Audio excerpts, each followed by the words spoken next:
Pemirsa, terima kasih Anda masih bersama kami di Selamat Pagi Indonesia dan masih bergabung bersama kami Wakil Ketua Umum Kadin Indonesia Sarman Simanjorang, Sekjen Organisasi Pekerja Seluruh Indonesia Timbul Siregar dan pengamat kebijakan publik Agus Pambagio. Tadi pertanyaan saya sebelum jeda untuk Pak Agus sepertinya tidak ketemu nih antara pengusaha dan juga antara buruh terkait dengan kondisi ekonomi, kondisi perusahaan dengan upah real. Nah, ini kan seperti isu tahunan yang tidak selesai-selesai, tidak pernah ketemu Pak Agus. Supaya win-win solution bagaimana nih?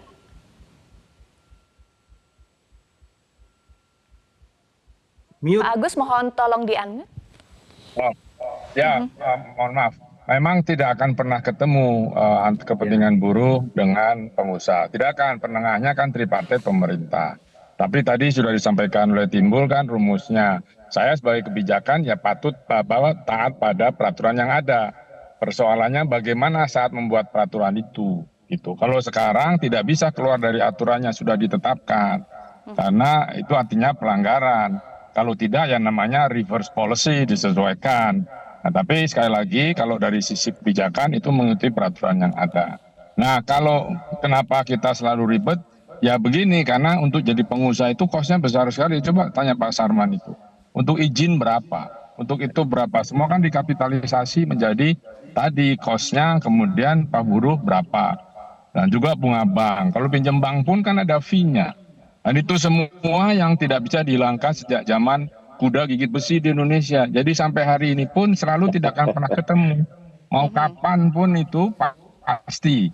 Nah, makanya kalau dari sisi saya awalnya adalah pada waktu pembahasan peraturan itu.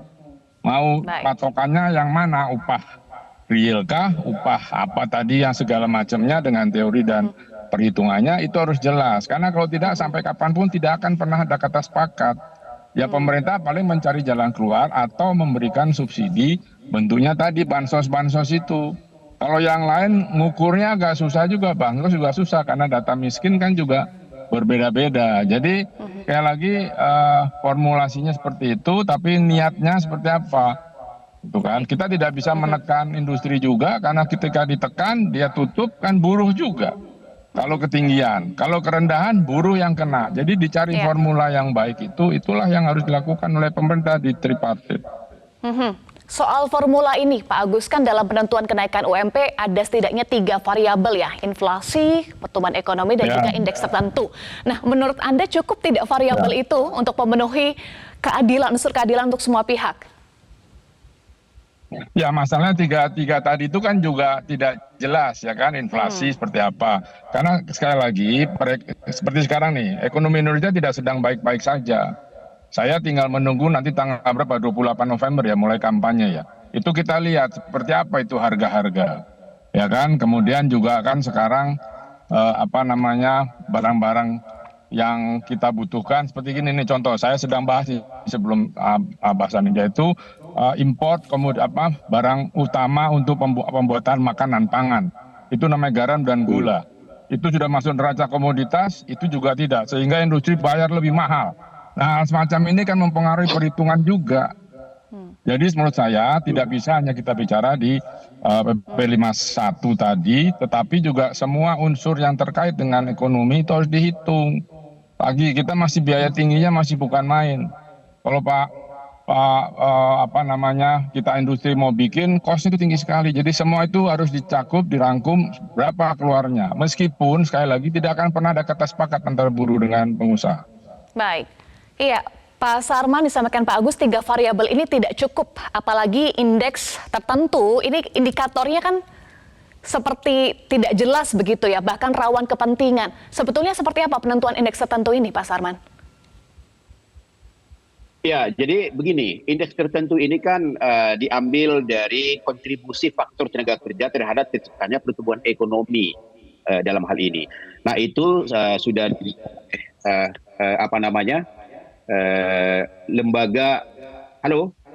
Iya, silakan Pak Sarman. Lanjut Pak. Ya, silakan itu sudah diramu oleh lembaga statistik bahwa kontribusi tenaga kerja terhadap pertumbuhan ekonomi ini adalah sekitar antara 10 sampai dengan 30%. Ya, sisanya adalah faktor modal, investasi, faktor teknologi, faktor manajemen dan faktor infrastruktur. Jadi memang begini ya.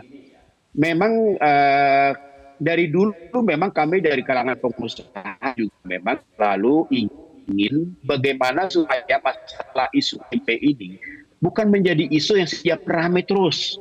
Sampai kapan kita akan berakhir seperti ini gitu kan ya.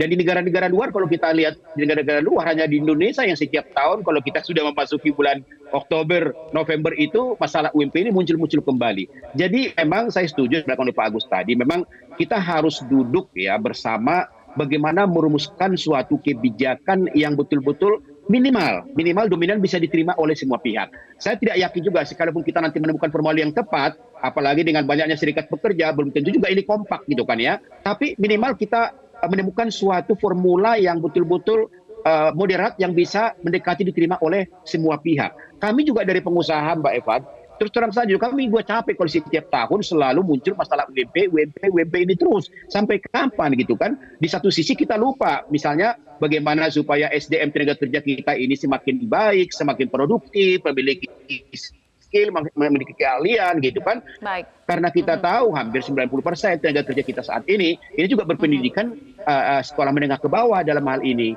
Jadi kami memang untuk sementara ini Mbak Eva, memang ini adalah merupakan formula yang terbaik bagi kami, yaitu adalah melihat pertumbuhan ekonomi, inflasi, dan juga indeks tertentu. Baik, ini isu yang terus ramai, apalagi di tahun politik ini ya, Pak Timbul, bagaimana kalangan pekerja dan buruh yang rawan sekali untuk jadikan komoditas politik, dan memang biasanya sudah terjadi ya. Bagaimana memastikan keinginan buruh tidak tercederai muatan politik yang hanya menguntungkan segelintir elit organisasi buruh saja? Ya, sebentar, saya mau katakan begini. Pertama, memang pembuatan PP 51 ini terlalu terburu-buru. Ya, 21 November harus ditetapkan gubernur, baru disahkan 10 November oleh Presiden.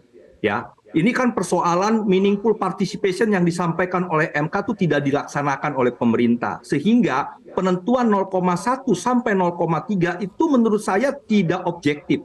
Apakah buruh hanya berkontribusi 10-30% terhadap pertumbuhan ekonomi, sementara pertumbuhan ekonomi kan adalah konsumsi agregat. Di situ buruh sangat signifikan memberikan sumbangannya. Investasi digerakkan oleh buruh. Government expenditure itu didukung oleh pajak buruh. Kemudian ekspor impor itu digerakkan oleh buruh. Jadi kalau 10% sampai 30% berkontribusi terhadap pertumbuhan ekonomi, itu yang ditandatanyain oleh buruh. Berapa yang harus diberikan, itu kan harus didiskusikan, harus berdasarkan objektivitas pada fakta di lapangan. Itu yang pertama terkait dengan formilnya. Yang kedua terkait dengan tadi PP 51 itu tidak hanya indeks pertumbuhan ekonomi dan inflasi. Kita harus baca juga pasal 26A.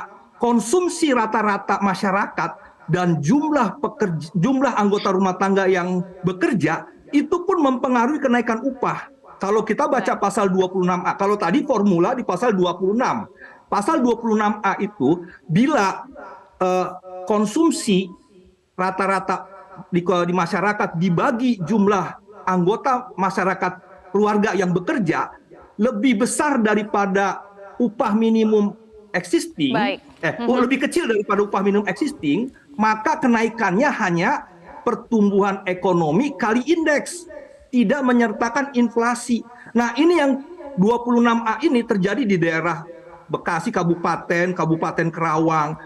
Ya, ini kan menjadi kenaikan formula upah minimum tanpa inflasi. Inflasinya tidak diikutkan, artinya daya belinya menurun. Itu yang namanya upah real tadi.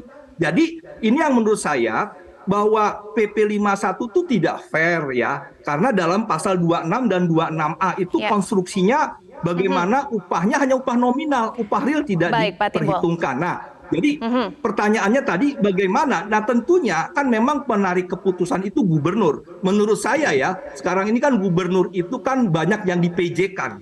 Ya, artinya kalau bicara PJ gubernur, dia pasti bicara bagaimana mau dilanjutkan. Artinya banyak gubernur yang akan sangat patuh pada PP 51. Karena apa? Kalau dia nyeleneh dari 51, mungkin dia tidak dilanjutkan PJ-nya. Beda dengan gubernur ketika dipilih oleh rakyat, kan seperti itu ya. Nah, ini persoalan di tahun politik menurut saya harus naik karena berkaitan dengan inflasi ya dan sebagainya. Baik.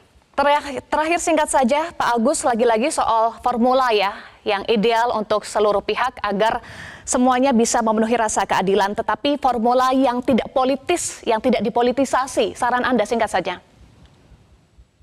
Ya, saran saya tadi bahwa memang kebijakan itu harus dibahas dengan betul gitu kan. Ada hal-hal yang tidak dibahas, tapi tadi timbul katakan cuma beda 10 hari, 20 hari, itu nggak bisa. Sekali lagi, kalau siapapun dia yang menjalankan pemerintahan ini, daerah, itu harus taat pada aturan yang ada. Kalau dia tidak taat, ya nggak bisa.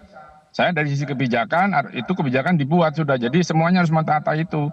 Persoalan tadi angkanya itu yang saya tanyakan, kenapa bisa terjadi seperti itu? Apakah pada saat pembahasan buruh tidak ikut atau pengusaha ikut yang tidak ikut?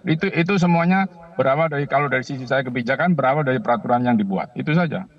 Baik, berawal dari peraturan, kemudian formulasinya juga harus memberikan keadilan untuk semuanya ya. Terima kasih Wakil Ketua Umum Kadin Indonesia Sarman Simanjorang, Sekjen Organisasi Pekerja Seluruh Indonesia Timbul Siregar, dan pengamat kebijakan publik Agus Pambagio sudah bergabung bersama kami di Selamat Pagi Indonesia. Jelajahi cara baru mendapatkan informasi. Download Metro TV Extend sekarang.